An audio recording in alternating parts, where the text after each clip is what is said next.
Yeah, today we're gonna talk about accessibility. Again, welcome everyone. I hope you will enjoy. I hope it will be not boring for you, and I hope you don't know anything, or at least not everything, but we will start. Yes, we will start with a bit of recap. Who am I? Yes, I'm here in Belgium only for 3 years. I am true Ukrainian heart, that's true. I am switched my career from marketing toward accessibility and UX. It was quite challenging, but it was really something that I loved to do even when I was a marketer, because I was always the one who cares the most about the clients, about their customers. So it was truly the thing that I really loved to do. And yes, I am mom of one boy, Yoshimitsu boy, and it's something that you will probably see on the screen, why we have those kind of screens here today. And recently I received the certification in accessibility. So this kind of certification you can afford and actually can do anyone. If you have any question regarding this, how to do that, should we do that, please ask me. I can explain. I will not tell you the questions, of course, that we have in the exam, because it's forbidden, but you will know if it's something that you probably also would like to have. So what we're going to do today, and why and how we're going to do today, just a small recap, that it will not be a tutorial, it will not be a checklist, it will not be a stress test for you, but it will be a sort of a short game. You will try and find something that you might not know so far, or you will try to see that something that you normally see as okayish is actually brings some barriers to the users, and that we will reveal together.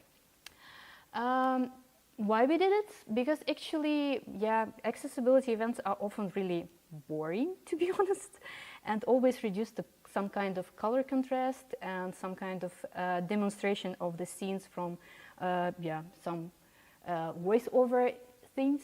But yeah, we don't want to do that like the same way. We really want to have it like a bit simple, fun and joyful event, like for instance my 8-year boy will love. So what you're gonna have today? You're gonna have 3 rounds, 3 mini games. You will vote, shout, maybe do something wrong. It's okay. It's not a test. Yeah. You would probably fight for some badges and maybe in some presents as well. We'll see. By the end, you will hopefully find something interesting and see accessibility a bit differently. And of course, I hope that's my big advantage will be if you will have something already in these slides that you will bring together with you afterwards. So let's the game start. Round 1 will be about myths about accessibility. And we will start with the 8 myths and we'll see how far we will be with them. So 6 minutes, 8 questions, let's go. The myth number 1, dark mode makes the site or app accessible. Please raise your hand who think that it is truth. Okay, and who is thinking that this is a myth? Great job.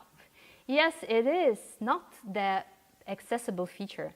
Yes, of course it can help, but for people who has, for instance, dyslexia or cataracts or low contrast problems, it will hurt, of course.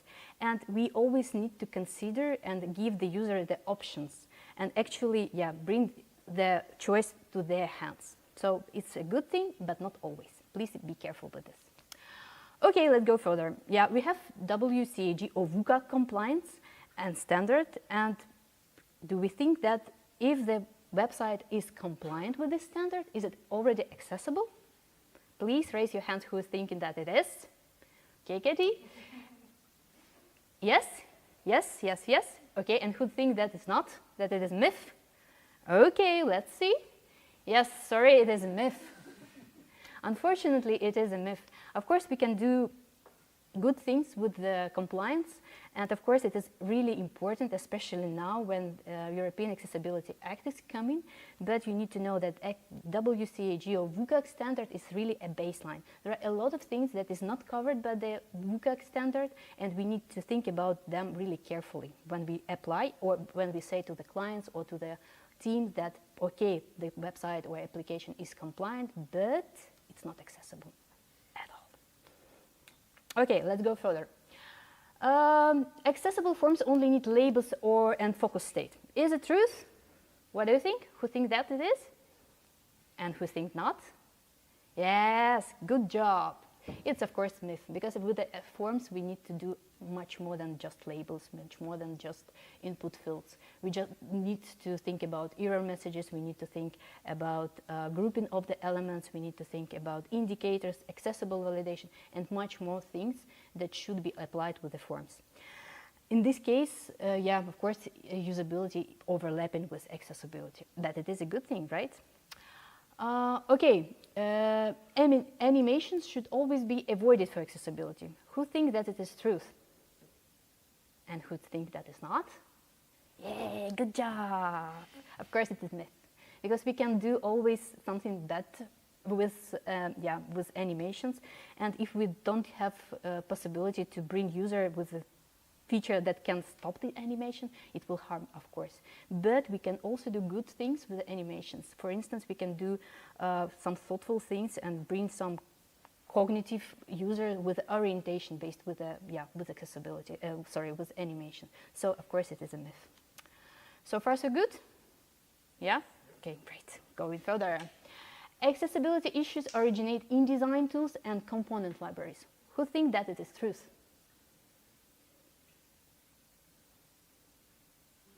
Yeah, maybe. And who think that it's not? Pam, pam, pam, pam. Yes, guys, it's really a thing. Because we always think that, not always, but sometimes we think that kits and Figma components that is already there are already good. It's not. Unfortunately, it's not. And there are a lot of UI kits, for instance, which already include a lot of inaccessible patterns. So please be conscious and be careful when you apply anything from Figma libraries, because it might harm your accessibility and it might harm actually the user experience. So be really careful with this. Okay, the maybe tricky one, but I don't know, we'll see. You can make PDFs accessible by exporting from the Word document with alt text and headings. What do you think? Is it good enough to be true, or is it a myth? Who think that it is truth? Scary people? No? Is it myth? Yes, it is a myth, because unfortunately PDF accessibility is really a beast. And if you need to make the if you need to make the web's PDF accessible, you really need to think about text, you need to think about tagging order, reading order, font fields, if any, in the PDFs as well. So it's much more than just headings and alt text in the PDF document. So please do think about that carefully as well. Okay, cognitive accessibility is the least understood but the most impactful area of inclusive design. Who thinks that it's truth? Okay, a lot of people agree. And who think that it is myth? Hendrik. Yes, it is truth. Actually, it's really truth, because we tend to focus a lot on vision and motor impairments when we do some designs and when we do some adaptations of designs as well, even if we are thinking about accessibility, which is not always the case.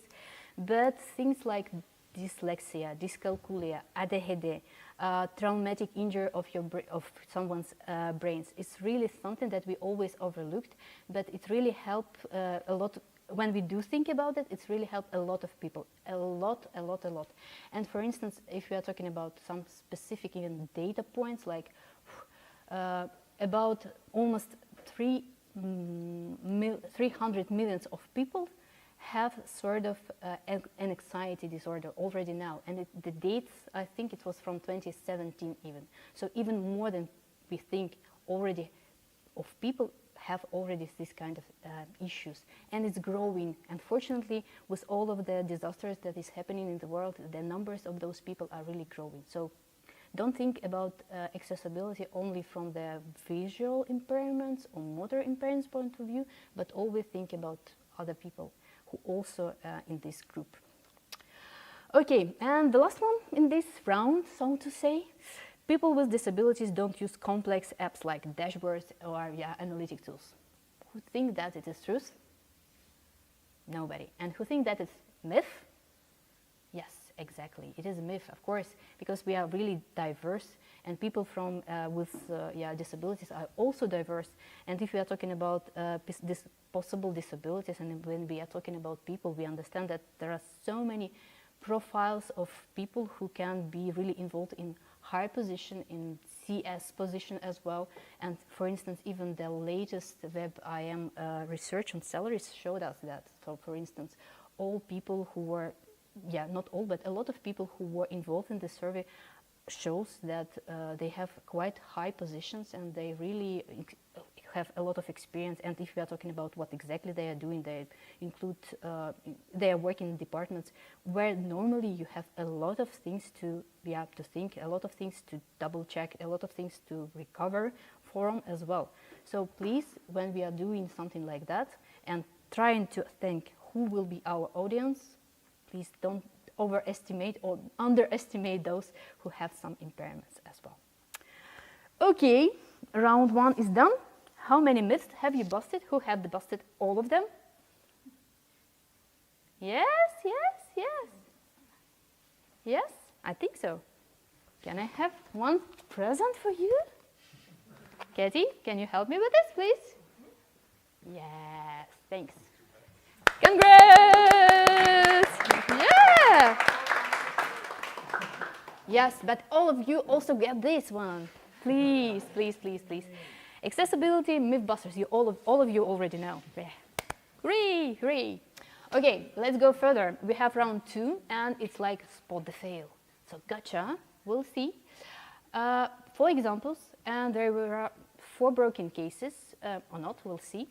And the winner of this round will be the one who will be the fastest to trick or to flag the issue. So please, if you found something on the screen, raise your hand or just shout, flag, flag, flag, something like that. Okay, good, good.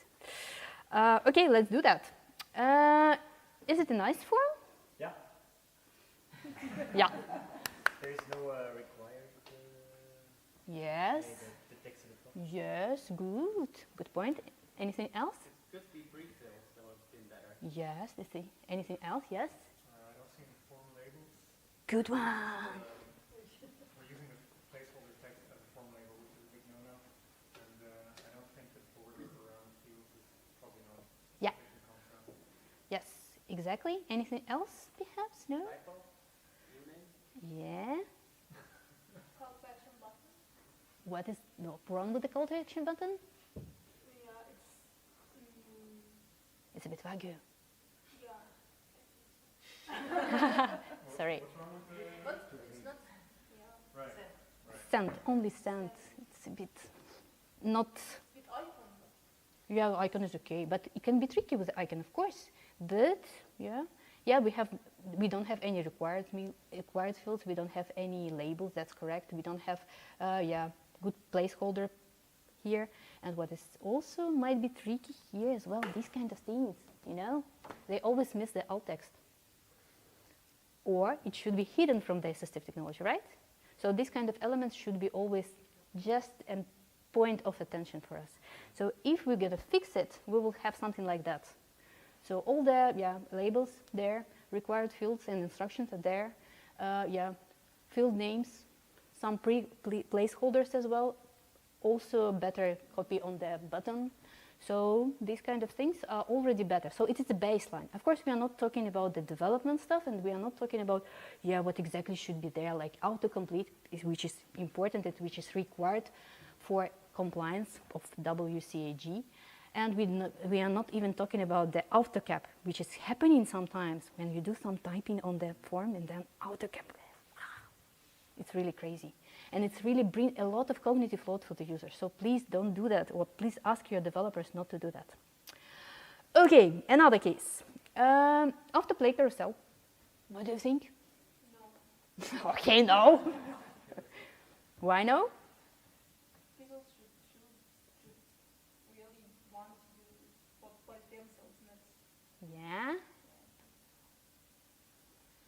God, I thought I hated carousels, but I found something I hated even more. Yeah, we have this kind of thing that probably user need to have the control of this carousel, right? And if it is autoplay, what we need to have for the autoplay, we need to have the pause button. It's really one small thing, but it's really important to have it, because otherwise users will be a bit overwhelmed, might be, a bit dizzy, perhaps some of the people with scissors, for instance, can be as well. So please think about the buttons, and if we are talking about the buttons which are only icons, better to select and better to add clear labels here, like we have here with pause. Because otherwise users might be stuck, and some of the users even, yeah, if you hide this, it will be okay, pause. But for people who use voiceover, for instance, not voiceover, but voice commands interfaces, they will be stuck, might be stuck, because they will not understand sometimes what they need to say to interact with this element. And this issue is always often happening with menu buttons, with close buttons, with search buttons. So these kind of elements are really triggering us when we do some kind of audits on the accessibility. So please be careful with these icon-only buttons. Model pop-up. What do you see here? It's covering up the person. Yeah. It's also not centered, and it's not having a grayed out background. Yes. And it's ugly. And no close button. Yes. Yes. This kind of thing. Yeah. Ugly button. Ugly models, but it's still there. Yeah, we have the close button here, and we have the dimmed background, and we also need to think about the traps of the model. So we need to have the focus element already when we have opened the button, the model, sorry. And of course, when we are talking about accessibility of the models, it's much more than this, because we also need to think about, okay, do we announce that it is a model for the users who will not see the model? Yes, we need to do that. If we are thinking about what should be done for this model, we need to trap that focus inside of the model and not allow users to go outside of the model, because if they do that, it will be a tricky thing, and it will be, of course, the focus trapped, not trapped there. And of course, when we do the models, we need to think that users need to have the option to just enter a key escape to go out from this model. So please be conscious, and if you do the models, think twice what you can do, what you should do, and what you should check with the developer, or just to make the notes, annotations for the developer, what he or she needs to do with this. And the last one, we already spotted some of the fields problems here, right? Possible problems. Anything else? Why telephone number is recent? It might be the case. Yeah? I'm not sure, but maybe the progress indicator at the top is just an abstract Yeah. percentage, but you could put explicit steps there. Yes, exactly. Anything else? And it doesn't make sense also if you understand the It doesn't make sense anyway. No, but it's a bit dissonant to have the progress bar on top where I'm going to submit something and I don't know, it clearly doesn't show the end steps. Yeah, exactly. So it's super weird. Am I going to send something or am I going to go to the next step? Exactly. That's true. That's what we have. Okay. Yeah, we already talked about the icons, which was not labeled, which is weird, not that good. We don't have the accessible names for this scroller, with the steps. We don't have the required fields. We don't have the labels. Yeah, we have some input data that can be better organized for the users. For instance, I don't know what exactly do I need to put. Should I put my date of the birth first, month or year? What should be here? So this kind of thing. And of course the button. It's really vague. You don't know what you submit. Sorry. And if you fix this, it can be something like that, right? So yeah, generic buttons like submit will not help you, will not help anyone, to be honest. In this case, you need to have really better label in it. And of course, that's I already probably mentioned, we don't need to put just area label here if even we are thinking about that, okay, submit will be fine. No, better to have it really label and really descriptive copy in the button as well. Of course, no context when we are talking about the steps here will be no way to go, no orientation for the user, especially users which have some cognitive disabilities. So yeah, great job. Yes, go round 2 is done. I think we also have some kind of winner perhaps here. Please. Yes, I like that you sport this kind of thing with the bar. It's really something, and people always overlook this. But of course, you have this badge as well. Yes. Yay! We will share that with them. Okay, and the last but not the least, round 3. No drama, but still some kind of dilemmas. We will spot some of the dilemmas and try to find out what will be the best choice for us. Yeah, again, 5 dilemmas, no perfect answer, so to say, but it's also about the tension. Why we are talking about the tension? Because normally when we are talking about accessibility, it's between, you need always have some kind of reflection. Should it be aesthetic? Should it be clear? Should it be between innovation and inclusion? Should it be speed or care more? So it's always tension between these elements. And when we are doing some choices, it's really everyday choices. So dilemma number 1, stick to brand guidelines with elegant but low contrast colors, or just the colors to improve the contrast and readability. What would you prefer? Any suggestions? Petra said 2. I think as a mixer, we should go for a second one. Yeah. Prioritize accessibility and go have to fight for marketing. Always pick a fight. Yes. When if you have to fight for marketing? And that's why, of course, we need to negotiate. Unfortunately, we need to sell the idea that we need to adjust the colors. Otherwise, it will be stuck. We can do something, yeah, but afterwards, yeah, brand manager will say, no, we will not go that. Yeah, it's a good idea, but it's not. So please make sure that when you do some choices, you negotiate first with the client, with the brand manager, with project manager, with someone who will share their opinion, and then go for the client, for instance, if it is a client decision, or do some kind of adaptations and sell the idea to adopt the colors. That is a good thing. Okay, dilemma number 2. Include breadcrumbs on mobile or leave them out to keep the interface clean. What would you prefer? Number 1, include breadcrumbs. Who said include breadcrumbs? Yes. And who say leave them out? Okay. Of course, if we are talking about accessibility, keeping the full path will be better solution, especially for people who will really have some kind of cognitive disabilities, because otherwise they will be somewhere and they will not orient anywhere on the website and it will be stuck for them. But in the case of the breadcrumbs, better to think about really shorten the breadcrumbs, especially for e-commerce projects, of course, when you have like product, subproduct, subproduct, subproduct, subcategory, subcategory, and do some kind of adaptations with this kind of descriptive also element added to the icons, which is really something that we are hovering every steps of the breadcrumbs. So this kind of thing will be important, and of course when we do tabbing and when we do really the keyboard check of the website afterwards, or application, website to be honest here, we always need to think that these kind of elements should be also tabbable, and the user should understand what exactly it is, what is hidden there. Dilemma number 3, keep the UI clean by hiding helper text from the sighted users, or show them tips actually show the tips for everyone, even if it brings some visual noise. What do you prefer? Show the tips? Who will show the tips? Okay, and who will not? Okay, someone, yes, okay. Clear question or anything? Put it behind the progressive disclosure.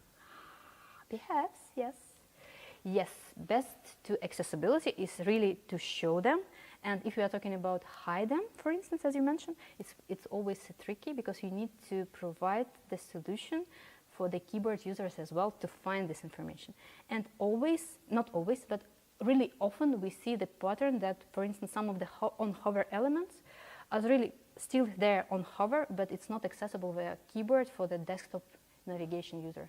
So please be careful if you decide to do some on-hover elements. Be sure that on-focus state when you do tabbing and keyboard for keyboard navigated users will be there. So be careful on this. And of course, when we are talking about some really important fields like passwords, some kind of input field that we really need to be conscious with, better to keep them. Okay, the next one. Place instructions only at the top of the form or repeat them near the each of the field. Who will say place at the top? No one. Okay. And place near the each field? Yay! Good. I like that audience. Okay, yes, best to do. Drop hints exactly where we are. Yeah. So the action will happen there, and all the things that is regarding this action should be also there. Yeah, we can think about ourselves as well. For instance, if we are tired, if we are hungry, if we are in, with people, like with kids in your hands and you need to do something with this, you always need to be focused in this specific area and don't forget about this area. And the last one, present validation errors after form submission or dynamically update users as they type. What would you prefer? Validate on submission, validate on blur, or actually when users already typed and then go out, and or validate dynamically while typing. Okay, let's decide. Who say the first one? Yes. Who say the second one? Okay. Who say the third one? 2 hands. Okay. Okay, let's decide. To be honest, it's better to keep both. At least in this case, because in most of the cases you need to really have both of them. And of course, on submit button will be your safe place. But with the input data that always need to be there for the users with cognitive disabilities, it will be overwhelmed if you collapse everything and only validate on submit. So please be careful. But we also have some kind of issues, or maybe not issues, but cases where we need to think about the typing stuff as well, like with the passwords, for instance, or with Gmail, with emails, when we really need to say to the users that, hey, okay, you forgot to add .com. So please be conscious. And of course, it's a lot of talk about that, and you have to decide yourself.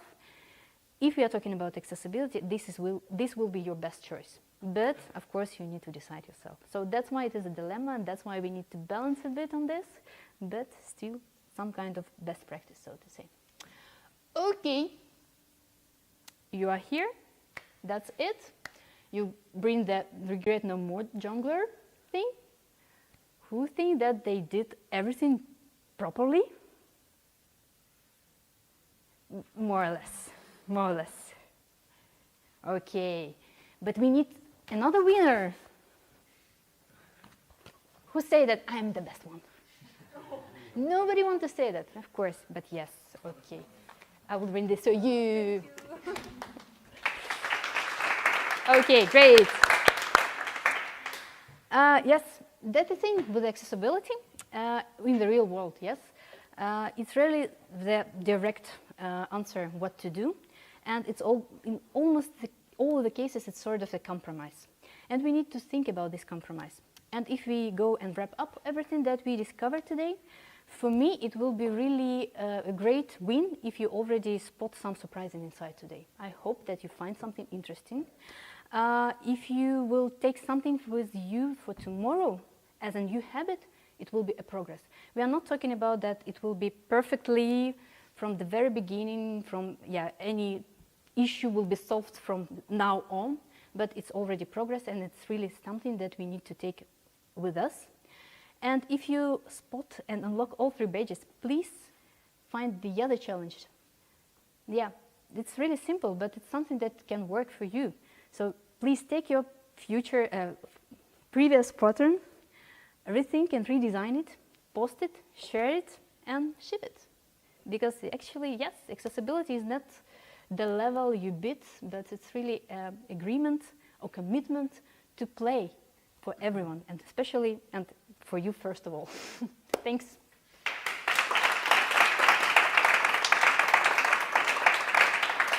I have 1 minute for the questions if I need it. Yes, indeed. I just wanted to say thank you so much for this presentation. My I pleasure. think by a long shot, this is one of the most original talks and games. I don't know what to call it, so it's definitely a win.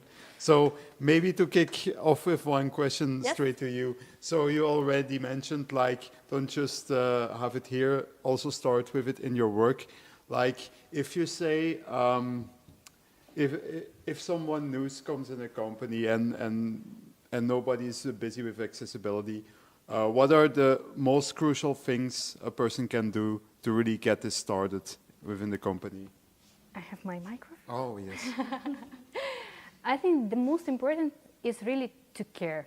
So if you are a caring person, and if you care, and if you really want to stay the person who will care the most, you will spread it everywhere.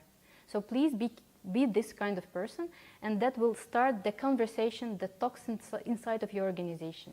And if you already spot some of the small things, you can shout it, and never, it should be shouted anywhere and everywhere, and it's gonna make some kind of, ice ball, and hopefully we will change the world with this. I don't know, I hope so. All right. Are there some other questions from Yes. the public? Yes. Yes. Thank you. So one of the myths that you stated was that even if you're WCAG compliant, it's possible that your app or your website isn't accessible yet. Yes. So what are the most common problems that make your website or app inaccessible then, on top of the WCAG guidelines? For instance, the thing regarding the cognitive disabilities, because they are not really covered by WCAG or WCAG compliance, and they are really something that we need to care of. So it's more about the copy and the content then? Copy, content, the position of the elements, because it's not taken into account via WCAG as well. So smart thinking about how to place elements and how to avoid as much noise and as much troubles for the users as well. Okay, thank you. My pleasure. It's interesting because those are things that I would typically place under just usability. Yeah. But an insight I got here was, for some people, that's an accessibility issue. Like what I would normally consider just, oh, that's bad usability. But, you know, Yes, it's really a lot, and some yeah, people it's overlapping. It's a lot of overlapping between accessibility and and just good user experience, to be honest. Especially when we are talking about the forms, especially when we are talking the pattern that is used on the page, on the components as well. For instance, we have a lot of troubles with difficult carousels for the users, especially on mobile, when we are thinking that, okay, that will be fine, that will be nice for them.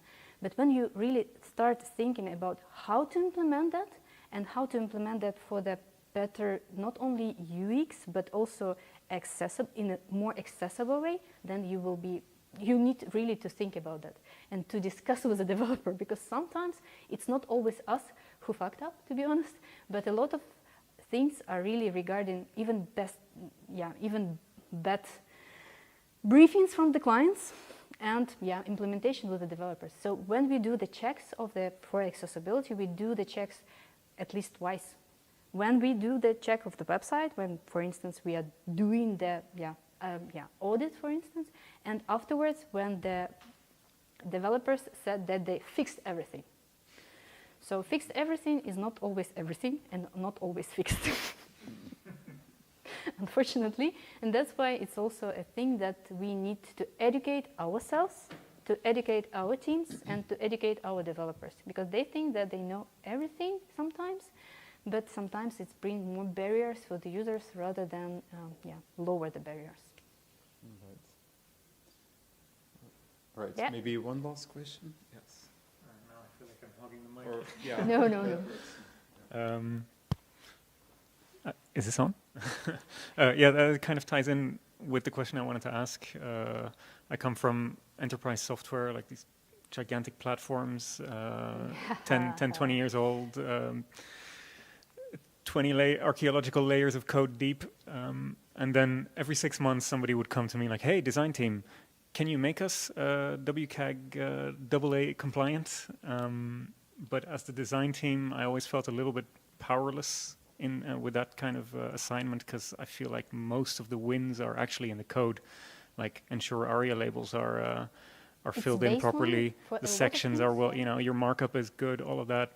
And it felt more like an engineering in practice. Like in people's minds, it's a design responsibility, but it is in large part, maybe even in a larger part, an engineering responsibility. And I never sort of managed to